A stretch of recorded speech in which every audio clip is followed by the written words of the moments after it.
Casa de Maquila está no ar mais uma vez para conversar com vocês. Quero deixar hoje com vocês sobre um tema muito importante para a nossa vida, né? Um tema importante para a nossa vida, para os nossos dias, e é um tema que ele sempre foi importante. É um assunto que ele é muito complexo muitas vezes, dependendo de cada pessoa, do ponto de vista de cada um, como vê a situação, como vê os acontecimentos da vida nos nossos dias. O tema é o poder da mentira que confronta a verdade, né? Isso eu tenho falado desde o início. Eu quis deixar no outro vídeo um teatro que falava sobre o Natal e as descobertas desse Natal, né? O que é o Natal? Porque aqui no canal da Casa de Maquila, bem lá no começo, eu fiz um vídeo sobre o espírito natalino. Porque naquela época eu ainda não conhecia a verdade que hoje conheço. Então eu me sinto na obrigação de comunicar, de compartilhar com vocês sobre a verdadeira história do Natal. Então por isso eu recuperei vídeos antigos sobre o teatro de Natal que conta a história.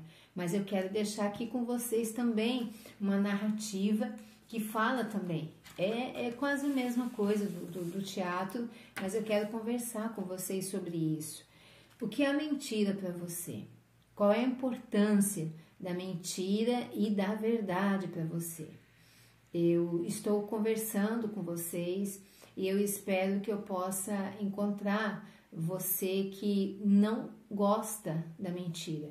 Eu espero que eu encontre em você uma pessoa que tem um perfil verdadeiro, um perfil honesto, um perfil que não se compromete com a mentira, mas que abomina a mentira. Principalmente se tratando do nosso meio, que é um meio que acredita na Bíblia Sagrada, que acredita num verdadeiro eterno, criador de todas as coisas, e que ele não compactua com a mentira, né? Ele não se agrada, ele abomina a mentira. E se nós nos dizemos filho dele, é óbvio que nós não podemos compartilhar com essa mentira. Então, o que me levou à verdade nos dias de hoje é não compartilhar com a mentira. Então, é dela que eu quero falar. E nós vemos a angústia atual perante o discurso da verdade, as notícias das falsas, é sinal que a verdade não desapareceu. Ela continua atuando, apesar de todas as distorções.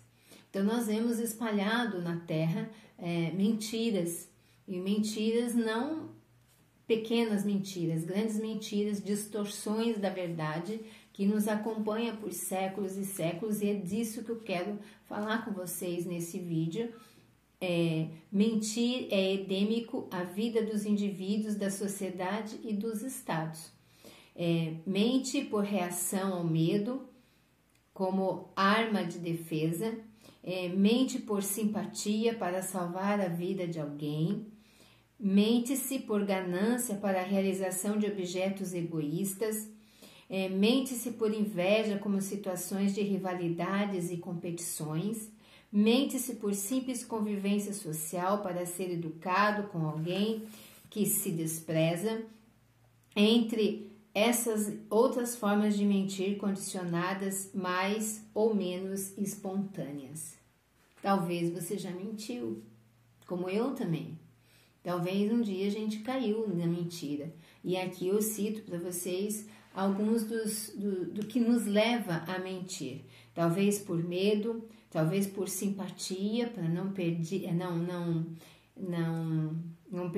uma amizade, não dizer não para alguém, a gente acaba mentindo, de medo que descubram o que nós fizemos, nós acabamos mentindo. Mentimos por ganância muitas vezes, mentimos por inveja, enfim, são formas. Mentimos pela simples convivência social, como um status de dizer que temos algo, mas nós não temos, que sabemos algo, mas que nós também não sabemos. Por status, muitas vezes, na vida social, nós acabamos de mentir. Mas existe outra forma de mentir laboriosa, quase que científica, mentira conscientemente deliberada, organizada, estruturada, planificada. Aqui, aqueles que buscam o poder não são os mesmos os que buscam a verdade, pela simples razão de que a vida passa a ser encarada como simples extensão do próprio poder. Profundamente enraizados na consciência humana, os mitos são manifestados pela expressão desta mentira. Nas ideias das nações, Estado, Igreja, povo, partidos políticos, instituições militares, transportada das profundezas de pessoas para coletivos e na dinâmica desses para a história. A mentira toma um aspecto sagrado e torna-se prontamente justificada e transformada em verdade. É uma mentira não pela consciência pessoal, mas pela consciência do Estado. A mentira adquire assim um caráter dinâmico. Quanto maior for a pregação em nome de uma suposta felicidade, mais intenso é o crescimento do poder vital. Aí a gente vê a mentira, o poder que a mentira ela traz. A mentira muitas vezes ela é muito grande, que dependendo do tamanho, da proporção dela, ela se torna uma verdade.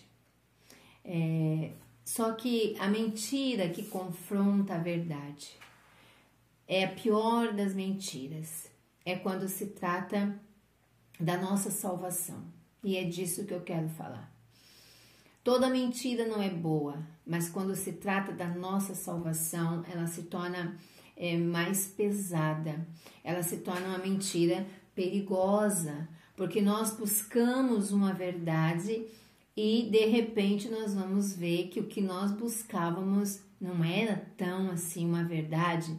Existia uma mentira em cima daquela verdade. Escrevendo aqui para conversar com vocês, eu lembrei da história da minha infância, quando eu descobri como triste foi para mim. Eu tinha mais ou menos uns 7 anos de idade, quando eu descobri a mentira do Papai Noel. Então, todos os anos minha mãe me ensinou a pedir ao Papai Noel o presente de Natal.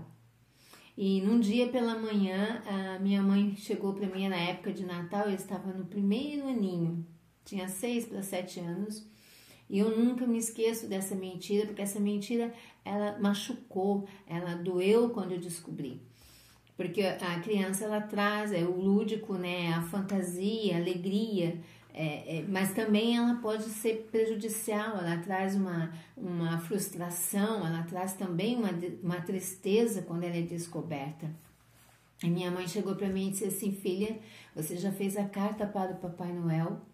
E eu disse: não, mãe, ainda não fiz. Agora você já sabe escrever, então vai lá e faz a cartinha para o Papai Noel e pede o que você quer ganhar. E eu saí correndo, abri o guarda-roupa da minha mãe, onde tinha papel, caneta, e eu peguei aquele papel e aquela caneta e fui escrever pro Papai Noel que eu queria. E o meu sonho daquele Natal, da minha infância, era ter um telefone vermelho, nunca vou esquecer, né? Você colocava o dedinho e fazia rodar ali, aqueles telefones mais antigos.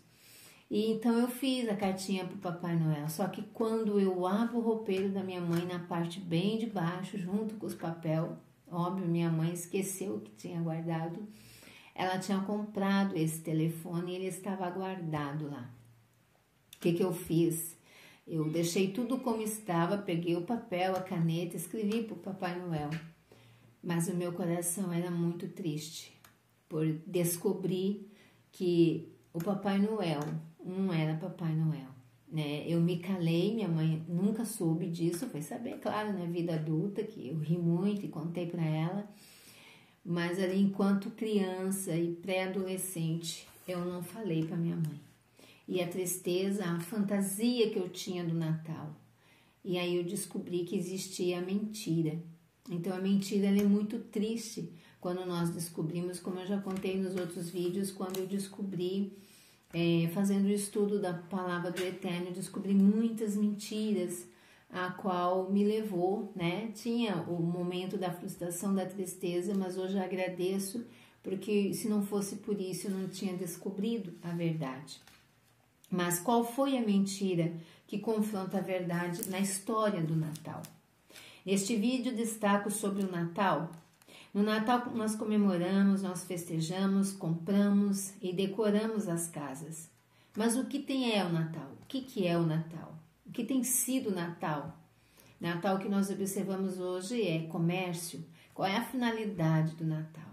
Qual é o propósito do Natal, do espírito natalino? Qual é o propósito?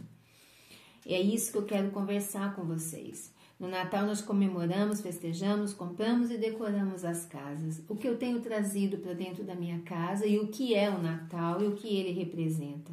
Qual é a origem do Natal e qual é a finalidade dele.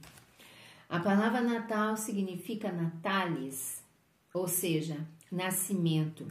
A sua origem foi nos dias do Império Romano.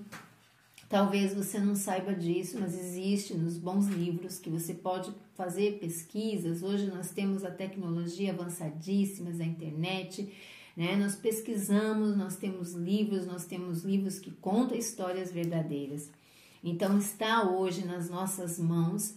Então, em vez de nós comer comida de marmita, não que não seja boa, né? Mas comparando ela a uma comida que você faz na hora, ela é muito mais saudável, ela é muito melhor. E assim é, quando a gente vai atrás, quando a gente pensa na nossa salvação, que é algo mais precioso que nós temos para a nossa vida, você vai atrás, você estuda, você pesquisa, porque é a tua vida, é a tua salvação que está em perigo. Então, pesquisando sobre a origem do Natal, foi nos dias do Império Romano que celebravam a festa cujo nome era Natalis Solis, que em latim quer dizer nascimento do Deus Sol invicto, vitorioso. Esta festa em Roma era uma grande festa em adoração ao Deus Sol. Então, é nascimento do Sol invicto, vitorioso. O Papa Libério, no ano 334 da Era Comum, publicou que Jesus nasceria no dia 25 de dezembro. Então, hoje a gente tem a origem dessa festa.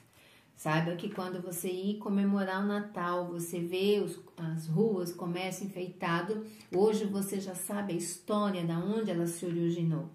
Esta é uma das mentiras que confronta a verdade. Jesus nunca nasceu no dia 25 de dezembro.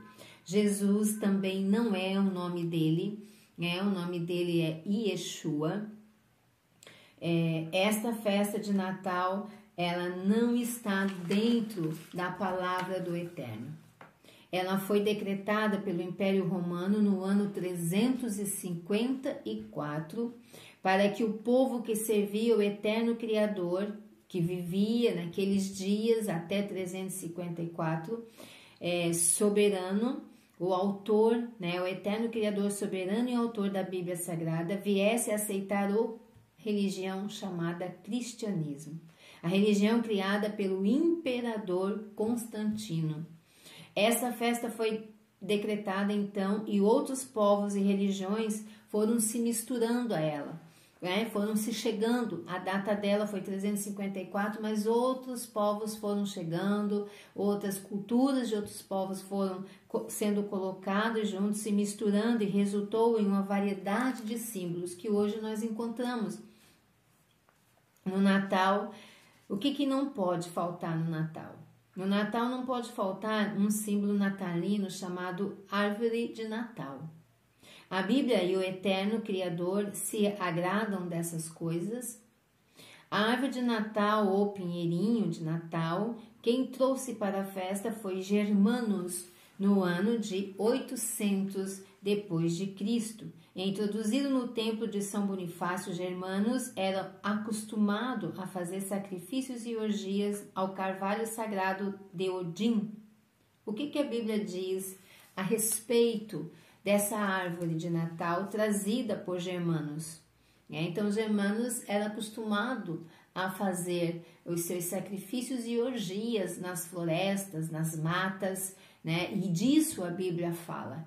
No ano de 800, ele trouxe para dentro do Natal, dessa festa criada por Constantino, ele trouxe o pinheirinho de Natal. Em Jeremias 10, 3 e 4, eu quero ler com vocês aqui o que o eterno Criador fala a respeito da árvore. Pois os costumes das nações não são nada. Eles cortam a árvore na floresta e um artesão a trabalha com o seu machado. Eles a enfeitam com prata e ouro, prende-na com martelo e pregos para não se mexer. Como o espantalho da plantação de pepinos, elas não conseguem falar. Ouçam, no verso 1 de Jeremias 10 diz: ouçam a palavra que o Eterno diz a vocês. Eis o que o Eterno diz: não aprendam o caminho das nações e nem temam os sinais. Então nós vemos que a árvore de Natal é um símbolo para desviar a atenção, para tirar a atenção da palavra do Eterno. Por quê? Porque ela embeleza, porque ela deixa bonito, porque ela atrai as pessoas. Temos outro símbolo muito usado, que é o presépio. Quem criou o presépio? Você sabe quem foi que criou? Você sabe em que ano, a partir de que ano começou a acontecer, a enfeitar debaixo da árvore do Natal o presépio?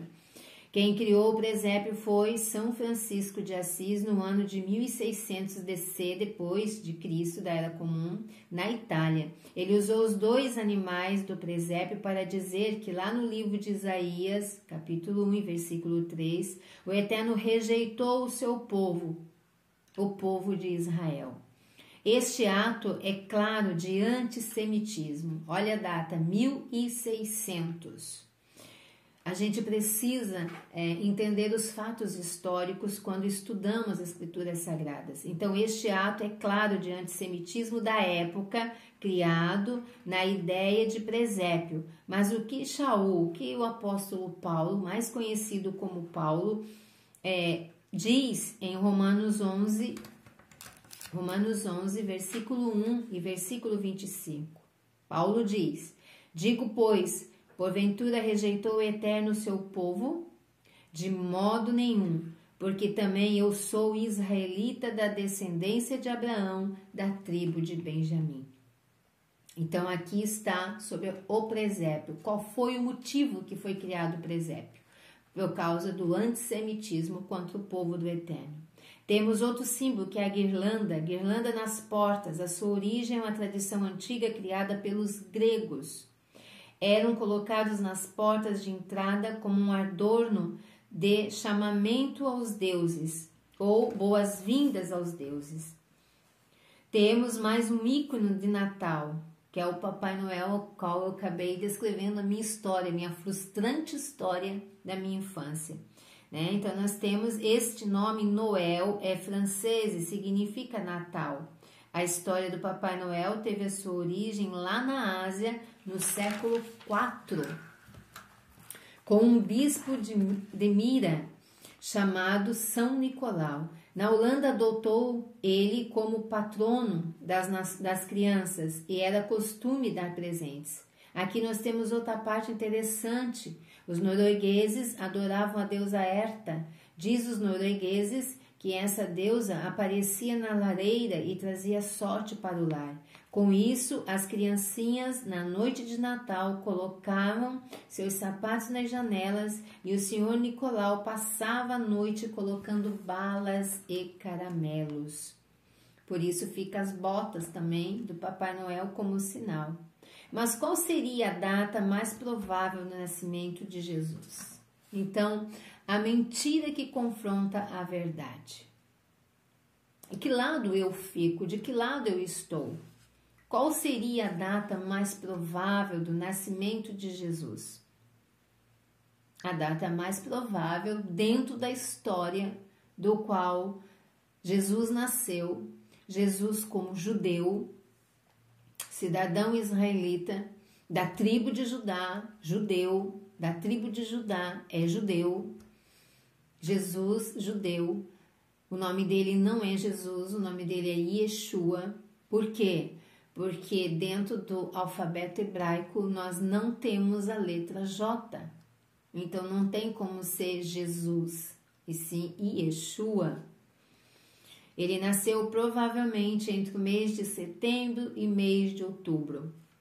No Evangelho de João, capítulo 1, versículo 1, Jesus se fez verbo e tabernaculou entre nós.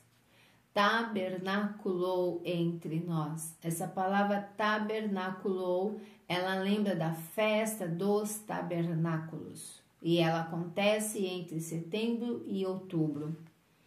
Quando nós vamos estudar as Escrituras Sagradas, é necessário nós termos o conhecimento da história de Israel, conhecimento das tradições do povo judeu, a qual Yeshua faz parte, para a gente poder entender aonde está a mentira e aonde está a verdade, que elas se confrontam o tempo todo. Em Lucas 2:1 nos fala do recenseamento do povo. Em Lucas 1:5 diz que Zacarias pertencia ao turno de Abias. Com todas essas informações, nós sabemos que em Israel no inverno neva, Jerusalém dá neve, então jamais aconteceria recenseamento ali nessa época, pois o burro não foi feito para andar na neve. Nenhuma ovelha resiste ao inverno de 0 grau. Então não tem como as pessoas saírem fazer recenseamento, viajarem para fazer recenseamento no inverno. Então ele não nasceu no inverno, né? Em Israel, mês de setembro e outubro não é inverno. E nenhum pastor pastoreia no frio do inverno. Yeshua não nasceu o dia 25 de dezembro. Provavelmente Yeshua, e não Jesus, como acabei falando, ele nasceu em setembro ou outubro, na festa dos tabernáculos. Nós, que no coração trazemos a fé em Deus, no eterno Criador de todas as coisas, acreditamos na Bíblia, que ela é o livro sagrado. Nós fomos enganados, mentiram, adulteraram, tiraram e acrescentaram coisas que não foi o Eterno que criou. Então, isso é um assunto que eu quis trazer para vocês, esclarecendo aquele primeiro vídeo lá do início da casa de Maquila, onde eu fiz da Espírito Natalino. Ali eu ainda não conhecia a verdade. E é o meu compromisso trazer a verdade. A igreja onde eu pertencia, eles ficaram sabendo da verdade.